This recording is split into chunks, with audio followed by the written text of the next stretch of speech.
threat for the Chicago area is over this morning after a pretty scary night of weather throughout much of Illinois last night.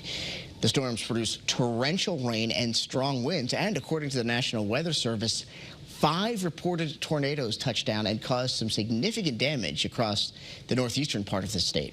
The severe weather even forced travelers at O'Hare Airport to shelter in place as a tornado reportedly touched down nearby. Luckily, that threat has dwindled, and operations at O'Hare are now back to normal.